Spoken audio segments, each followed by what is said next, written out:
बहुत सावधानी से कथा सुनिएगा और अपने चित्त में उतारिए। शिव महापुराण की कथा जिसके घर में चल रही है, जिसके टीवियों पर चल रही है, जिसके फेसबुक यूट्यूब पर चल रही है, जिसके मोबाइलों में चल रही है, घर में भले 5 मिनट शिव महापुराण की कथा चले, पर प्रतिदिन अपने मोबाइल को चालू कर 5 मिनट शिव पुराण चालू कर छोड़ दिया।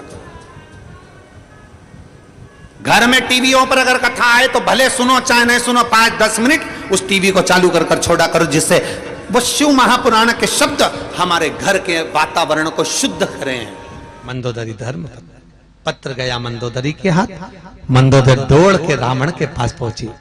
लंकेश की जय हो, लंकाधिपति की जय हो। रावण ने सोचा आज तो बड़ी जय जयकार हो रही मेरी, और मेरी धर्म पत्नी कर रही है। क्योंकि जिंदगी में केवल एक धर्म पत्नी ऐसी होती है, वो हर कभी पति की जय जयकार करती ही नहीं कभी जिंदगी में। किसी की भी पत्नी हो वो कभी जिंदगी, तुम देखना अच्छे से अच्छे विद्वान की भी पत्नी होती है ना, विद्वान से विद्वान की पत्नी भी होगी, किसी विद्वान से विद्वान पंडित की भी पत्नी होगी तो एकादशी पड़ोसन से पूछ के करेगी, पति से नहीं। सोमवार करेगी तो व्रत करेगी, कोई हड़तालिका तीज का व्रत है, चतुर्थी का व्रत है, पंचमी का, जो भी व्रत करेगी पति से नहीं पूछेगी। इतना विद्वान पंडित, उससे दुनिया पूछने आ रही और वो पड़ोसन से पूछे तू कब करेगी, उससे पूछ रहे।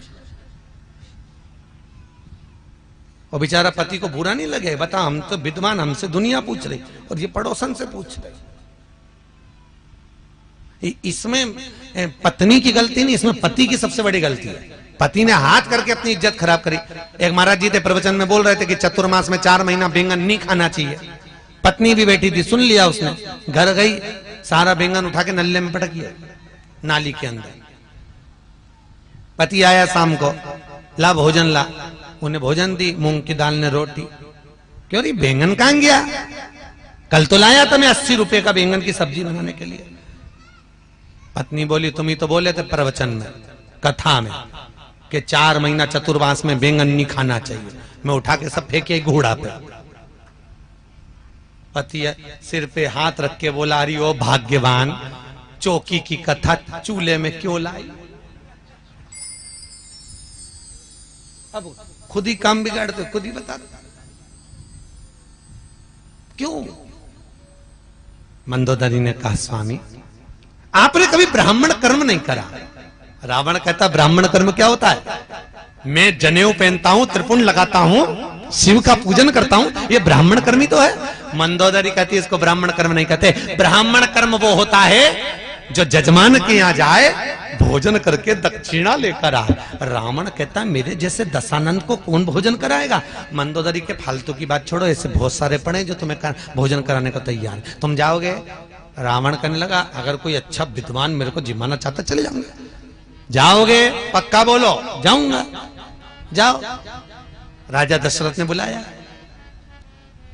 रावण मंदोदरी के कहने पे सोने का मुकुट नीचे रख दिया। रावण विद्वान था, उसको मालूम था राम के दरवाजे पर जा रहा हूं, अहंकार का मुकुट पहन के जाऊंगा तो राम नहीं मिलेगा।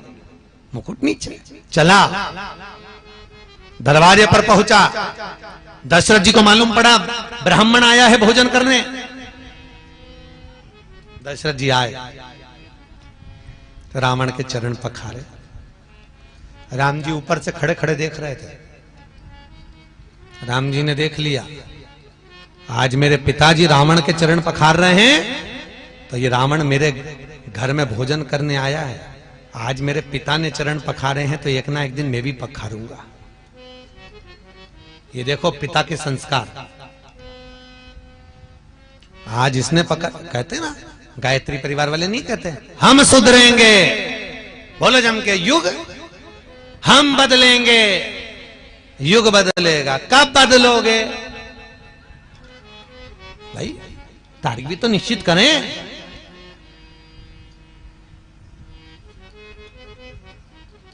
एक माता पिता ने अपने बच्चे को समझाया, सुन शाम को गुरुजी आएंगे, प्रणाम करना हो। हाँ, शाम को गुरुजी आए, चल प्रणाम करके नहीं करना।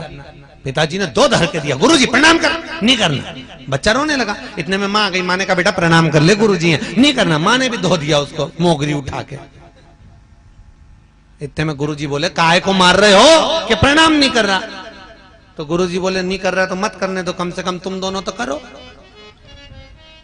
अब जैसे ही माता पिता ने प्रणाम करा, बच्चे ने साष्टांग दंडवत कर दिया, क्योंकि हम झुकेंगे तो आने वाली पीढ़ी झुकेगी। सही बोलो जीजियों। पहले जो गांव में घर होते थे या शहर में घर होते थे, उसका जो दरवाजा होता था चौखट, वो बहुत छोटी होती थी। सही है कि गलत है? बहुत छोटी।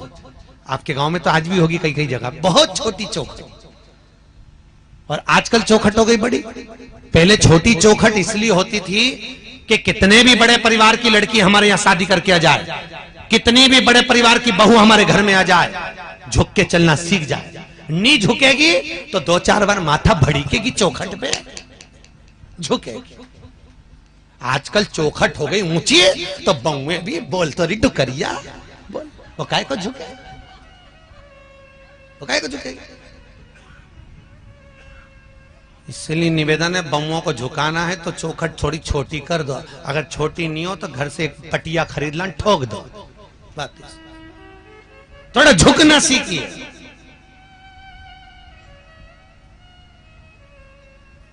झुकना जीते की पहचान है और अकड़ना मुर्दे की शान है।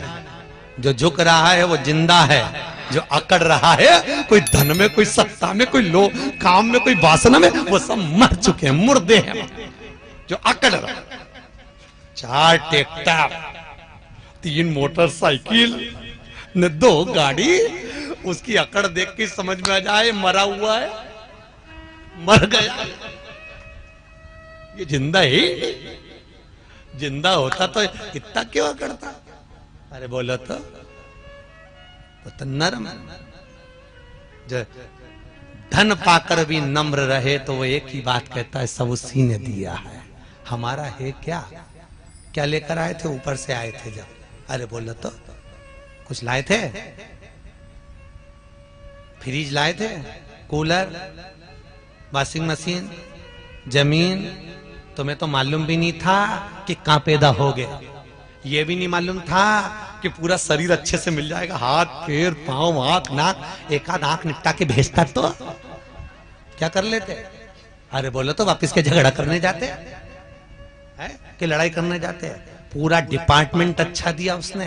तुम्हें यह भी नहीं मालूम था कि अच्छे घर में पैदा हो जाओगे, पान तलई में आ जाओगे, अच्छी जमीन जायदाद घर परिवार सब अच्छा मिल जाएगा, अच्छे कुल में पैदा हो जाओगे। ये भी नहीं मालूम था किसी भिखारी के घर में पैदा हो जाते और घंटा घर के पास में कटोरा लेके बैठे रहते। तो बोलो तो सही, उसकी कृपा कितनी है, सोचो। हर पल उसको धन्यवाद देना चाहिए, हर पल। ये जायदाद दी है, ये औलाद दी है, मुसीबत में हर वक्त इमदाद दी है। तेरा ही दिया मैंने खाया पिया है, तेरा शुक्रिया है, तेरा शुक्रिया है। मुझे भोले बाबा ने बहुत दे दिया है, तेरा शुक्रिया है, तेरा। पर करे क्या? कई कई को तो इतनी अकड़, कई कई माता ही कह देती है वो तो मैं जिंदा हूं इसलिए घर चल रहा है, जिस दिन मैं मर गई आटे दाल का भाव मालूम पड़ जाएगा। तो जो डोकरी बोले उससे कहते आधा घंटा मरी जब मर जा, आधा घंटा क्या हो तुम्हारे कहने से? जबरदस्ती दिन भर पीछा पकड़ के बैठी तो बहू ये मत फेंक, बहू वो मत फेंक, इतनी रोटी बना ली, इतनी सब्जी बना ली, इतना फेंक दिया, इतना फेंक दिया। अच्छा ईमानदारी से बोलो, जिंदा हो तो तुम्हें दिख रहा है कि इतनी सब्जी बना ली, इतनी फेंक दी, इतनी फेंक दी। मर जाओगे तो क्या ऊपर से झगड़ने नीचे आओगे? तो क्या करना? शिव महापुराण की कथा कहती है, क्या किसको रोइए चादर तान के सोइए, आग लगे बस्ती में अपन रहो मस्त। क्या करना पड़ेगा? संत नामदेव जी के घर में लग गई आग। लोगों ने कहा नामदेव जी तुम्हारे घर में आग लग गई। नामदेव जी ने दूसरा कमरा और खोल दिया। नामदेव जी ने दूसरा कमरा खोला, अग्नि देवता से कहा जाओ अंदर और आओ, इसमें भी आग लगा, जला। गांव के लोग कहने लगे बताओ नामदेव पागल है। नामदेव जी की एक गोदड़ी एक कम्बल हेड़ लिया। रात को नामदेव जी से कहा नामदेव जी हमने ये बचा लिया, लो इसको ओढ़ लेना, सारा घर जल गया। नामदेव जी बोले काहे को बचाया? नामदेव जी ने कम्बल गोदड़ी ली, वो भी पटक, लो प्रभु ओढ़ ले लो, वो भी आग में पटक दिया। पूरे घर में आग लग गई, सब खाक हो गया। नामदेव जी आम के पेड़ के नीचे सो रहा है। गांव के सरपंच ने कहा एक कम्बल मत देना गांव के लोग, ये मूर्ख को, पागल को हमें पागल समझता है, हमने बचाया तो और आग में पटक दिया और क्या क्या भगवान विष्णु है, भगवान विष्णु है, आग में भगवान विष्णु दिख दिया। बता, एक कम्बल मत देना गांव के लोग, कोई ने नहीं दिया। रात को नामदेव जी सो रहे थे आम के पेड़ के नीचे, ऐसी ठंड पड़े कड़ाके की। भगवान विष्णु को लगा नामदेव मेरा भगत अग्नि में मुझको देखा है, बेचारा मर जाएगा ठंड में। भगवान गए, आधी रात को उसका झोपड़ा बना दिया, मखमल के गद्दे तकिया लगा के उसको सुला दिया। गांव के लोगों ने सोचा चल के देखे, मरा कि जिंदा। दूसरे दिन गांव का लोग जो देखने गए तो मां तो झोपड़े में चकाचक मखमल का गद्दा तकिया ओढ़ के सो रिया। गांव के लोगों ने उठा के पूछा नामदेव जी तुम्हारा कोई रिश्तेदार आया था? नामदेव जी बोले मेरा तो एक ही रिश्तेदार वो आया था। हाँ, बहुत जोरदार झोपड़ी बनाई नामदेव जी। ए नामदेव तुम्हारे रिश्तेदार से कह के एक झोपड़ी हमारी भी बनवा दो। नामदेव जी बोले लगा आवाज।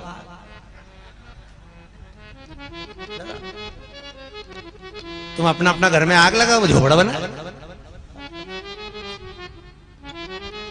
पैदा उसने किया। महाराज मंदोदरी ने भेज दिया। दशरथ जी चरण पखारे, राम जी ने देख लिया। राम जी ने देखा पिताजी चरण पखारा, मैं भी पखारूंगा। और आया था जब रामेश्वर धाम की स्थापना हुई, कोई विद्वान पंडित नहीं मिला। हनुमान से कहा कोई विद्वान पंडित लाओ। विभीषण से पूछा तुम्हारी नगरी में कोई विद्वान है? विभीषण ने कहा मेरे भाई से बड़ा विद्वान कोई नहीं। हनुमान जी मंदोदरी के कहने पर रावण को रामेश्वर धाम की स्थापना कराने लाए थे। रावण को, और रावण ने रामेश्वर धाम की स्थापना कराई। राम जी ने रावण के चरण पखारे तो रावण ने आशीर्वाद दिया विजय भव। जैसे ही बोले विजय भव तो हनुमान जी ने कोनी मार के बोला क्यों रे हार गया? रावण बोला हारा वारा नहीं उरे, तो तू नहीं तो बोला विजय भव राम जी को। तो के ये तो गुरु की गादी है, यहाँ कोई भी होता तो यही आशीर्वाद देता।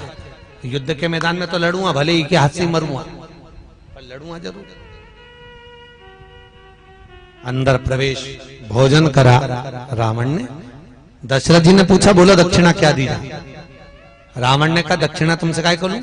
जिसके कारण भोजन करने आया, जिसने भोजन बनाकर खिलाया, दक्षिणा वो देगी। सीता को बुला, सीता को बुलाया। जानकी जी सामने खड़ी, रावण सीता को देख रहा, सीता रावण को देख रहे। सीता जी ने पहचाना कि रावण को, ये वही लंका का राजा रावण है जिसने धनुष यज्ञ के समय पर उपद्रव मचाया था, आज मेरे यहाँ भोजन करने आया। सीता जी ने पूछा बोलो ब्राह्मण देवता दक्षिणा क्या दूं? रावण बोलता है सीता जो दक्षिणा में मांगूंगा दे दोगे? हाँ मांगो। उधर मंदोदरी हाथ जोड़ के बैठी, सरस्वती मैया आज कुछ ऐसा चमत्कार कर दे, ऐसा चमत्कार कर दे कि मेरा पति का दूसरा जन्म नहीं हो, मोक्ष हो जाए, क्योंकि मैंने राम के दरवाजे पर भेजा है उसको, राम के दरवाजे पर कुछ कृपा कर दे। और रावण, सीता जी पूछ रही है दक्षिणा में क्या चाहिए? अब रावण के यहां कुछ कमी तो थी नहीं, कोई कमी नहीं थी।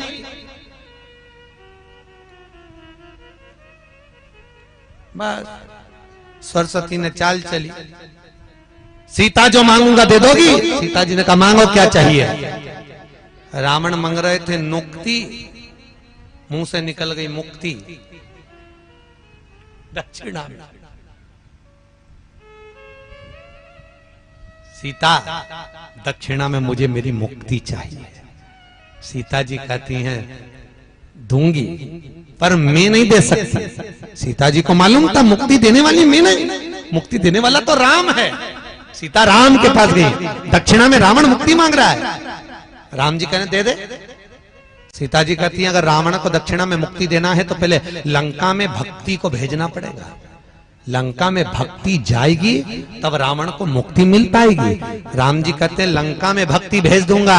सीता जी कहती हैं तुम्हारी इस धर्म पत्नी का एक नाम भक्ति है, जब तक सीता लंका नहीं जाएगी तब तक रावण को मुक्ति नहीं मिल पाएगी। राम जी कहते हैं सीता मेरे शंकर के भगत को मुक्त करने के लिए तुझे लंका भेज दूंगा।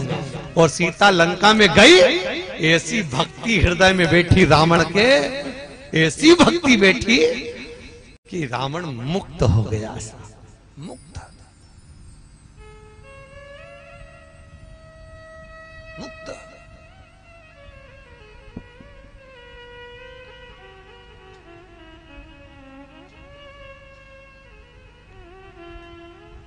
और उठा लो रामचरितमानस, कितने बाण छोड़े गए, जितने भी बाण छोड़े गए एक भी हृदय पे नहीं छोड़े गए, क्योंकि भगवान को मालूम था इसके हृदय में सीता बैठी हुई है।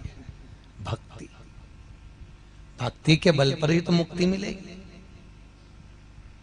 महाराज शिव रामचरितमानस कर रही है, शंकर की कथा कर रही है, बिंदुक चंचुला का चरित्र कराए। बिंदुक ब्राह्मण कुल में जन्मा पर ब्राह्मण कर्म नहीं करा, चोरी कर लाता, ला कर देता पत्नी को, धर्म पत्नी को, और चोरी कर लाता पत्नी को देते जाता, चोरी कर लाता पत्नी को देते जाता। धर्म पत्नी और पत्नी का सबसे बड़ा अंतर है, पत्नी पति की कमाई को ले जाकर पार्लर में लगाती है और धर्म पत्नी पति की कमाई निकालकर शिव महापुराण में लगाती है। दोनों की कमाई में अंतर है महाराज, दोनों में। बिंदुक गया चोरी कर लाता था, ब्राह्मण कर्म कभी नहीं, ब्राह्मण कर्म से वंचित रहा। एक बार धन चुरा कर ला रहा था, दीवार पर से नीचे कूदा, मालूम नहीं था कि नीचे कुआं है, बावड़ी है, कूद गया, गिर गया, मर गया। शिव पुराण कहती है 3 तरह से मरे हुए व्यक्ति को मोक्ष नहीं है महाराज। पहला, पानी में डूबकर मरा हुआ। दूसरा, स्त्री के हाथ से मरा हुआ। तीसरा, सर्प के डसे से मरा। फिर से बोलो, पहला कैसे? पानी में डूबकर मरा हुआ। दूसरा, स्त्री के हाथ से। तीसरा, सर्प के डसे से। 3 तरह से मरे हुए व्यक्ति को मोक्ष नहीं है, मुक्ति नहीं। पानी में डूबकर मरे हुए वाले व्यक्ति को मोक्ष नहीं मिलता, वो प्रेत योनि में पड़ा रहता है, भटकता रहता है, पर उसको ना तो मुक्ति का मतलब है ना दूसरा जन्म होता है और ना मोक्ष। ओम श्री शिवाय। नमस्ते दर्शकों, आज की जो कथा है वो पंडित प्रदीप जी मिश्रा द्वारा जो है महाराष्ट्र में सुनाई जा रही है। जैसा कि आपको पता होगा महाराष्ट्र के धुलिया में जो है कथा चल रही है। कथा के दौरान पंडित प्रदीप जी मिश्रा ने जो है बहुत ही अच्छा जो है प्रवचन दिया है और साथ ही में जो है भगवान शिव और माता पार्वती के बारे में जो है वर्णन किया है। इसी के साथ में जो है उन्होंने जो है कथा के दौरान जो है और भी बहुत सारे उपाय भी बताए हैं, जो अगर आपने जो है कथा को ध्यान से नहीं सुना है या फिर इस कथा को सुनने के बाद में अगर आप और भी जो है आगे आने वाली कथाओं को सुनना चाहते हैं तो इसके लिए आपको कुछ नहीं करना है, केवल हमारे चैनल को सब्सक्राइब कर लेना है। सब्सक्राइब करने के बाद में जो है पास में आ रहे बेल आइकन को प्रेस कर देना ताकि आपको समय पर जो है सूचनाएं मिलती रहे। इसी के साथ में मिलते हैं अगली कथा में, तब तक के लिए हर हर महादेव।